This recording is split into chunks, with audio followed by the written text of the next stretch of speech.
2/3 of the way there, guys. After this review, it will almost be time for Star Wars Episode 9, The Rise of Skywalker. After that, the entire saga will be complete, and I will have reviewed every Star Wars film in the saga. I can't believe it. I can't believe it's actually happening. I can't believe Episode 9 is this close. Only 2 more to go after this. Welcome back to my series of Star Wars reviews. As you can probably tell, I'm reviewing every Star Wars movie in the Skywalker Saga leading up to Episode 9, The Rise of Skywalker. And we have reached my personal favorite of the original trilogy during my childhood, Return of the Jedi. Return of the Jedi sees the Empire constructing?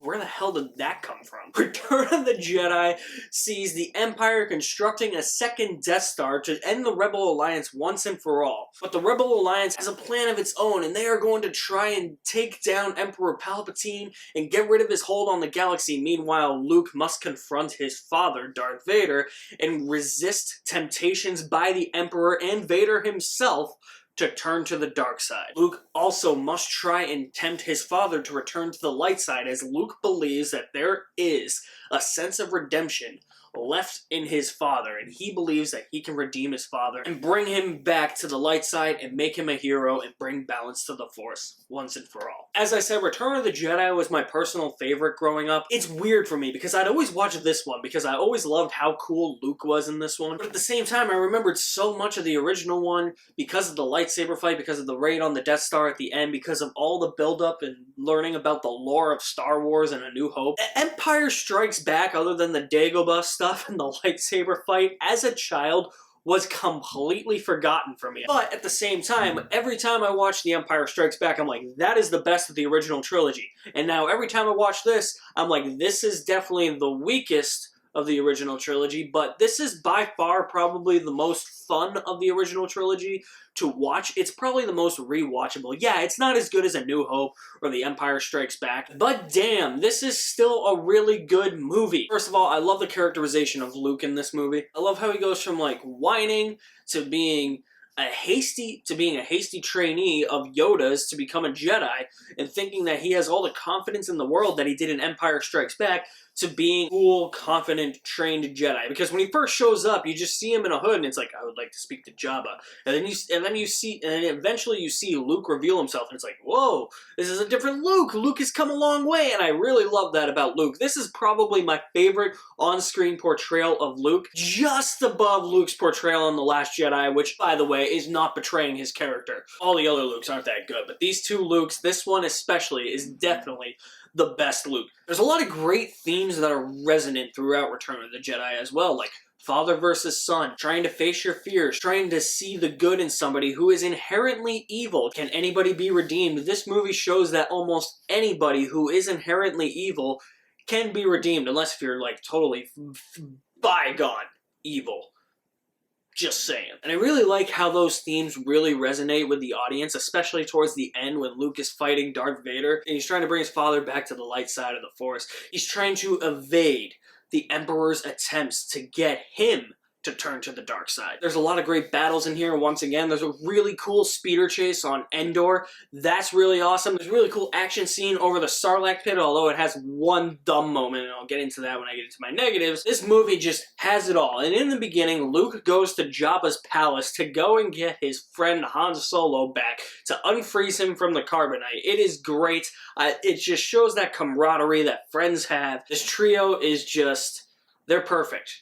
They're perfect together. I love Harrison, I love Mark, and I love Carrie together on screen. Rest in peace, Carrie Fisher. This trio is the quintessential sci-fi trio. There is no better trio in a sci-fi movie than these guys, and I love how their camaraderie is still as strong in this movie as it was in A New Hope. Even though it kind of seemed like they bickered a lot back and forth in A New Hope, it's because they didn't really know each other. They were just learning the ropes. Now that they're full-fledged friends, they know what to expect from each other. Like, I've always loved that scene. Hey, it's me.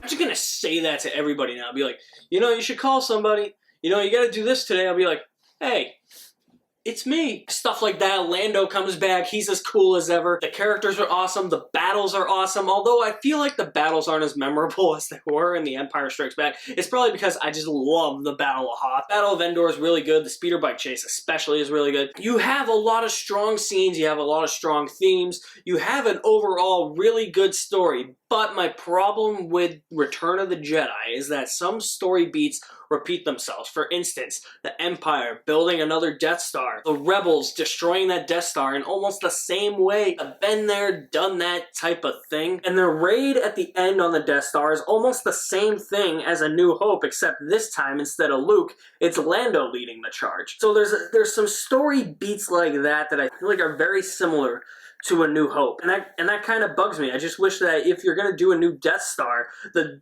Empire should learn from their mistakes from the first one, and they should know that if you're going to build a new Death Star, don't make it as easily as destroyable for the Rebels to blow it up as they did in the first one. So that's one of my issues. That idea is smart that they're doing a new Death Star, but it's not fully fleshed out. It's not fully realized. It doesn't really make all that much sense in the world. And that Sarlacc pit, there is one dumb moment in that Sarlacc pit. I can't believe this happens. Because the most popular character in all of Star Wars, Boba Fett, gets Boba Fetted. And what do I mean by Boba Fetted? That's when a really popular character just dies in the stupidest way. Boba Fett.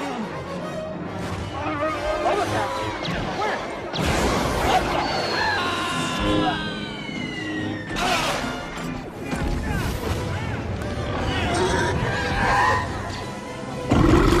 There's rumors out there that he may be alive and that he may be in The Mandalorian. We don't know. I haven't seen him yet in The Mandalorian. By the way, if you haven't watched The Mandalorian, watch that shit. It's awesome. So yeah, not a fan of the way Boba Fett dies in this movie. I think it's completely dumb, and I think it's out of place, and it definitely did not need to happen. Why would you kill off a popular character like that? Now, what I'm about to say next might sound controversial. The biggest complaint people have with this movie is the Ewoks. You know, those crime-fighting teddy bears? Yeah, everybody hates those things. Look, I hate Jar Jar Binks. Look, the Ewoks for me are tolerable. They're not the best thing George Lucas has ever come up with, but they're tolerable. And I love Wicket. Wicket's cute. You gotta admit, Wicket is cute. They're not as annoying as you think they are, so if you have ever watched Return of the Jedi and you're like, oh, the stupid crime-fighting Build-A-Bears are in here, and then your girlfriend's like, oh my god, look at the little teddy bears! And you just go, ugh. Look, please try and watch Return of the Jedi through adult eyes. You will notice that even though there is some silliness and campiness and cheesiness with the Ewoks, they're not as bad as you probably remember them. My issue with the Ewoks is that I just feel like they just kind of come out of nowhere. It's not the fact that I think that they're childish or that they're dumb or something. No, I can tolerate the Ewoks. It's just they just appear. And it's like, well, we kind of have to accept that these creatures are the inhabitants of Endor. And then there's some things with the Ewoks that you don't find all that believable.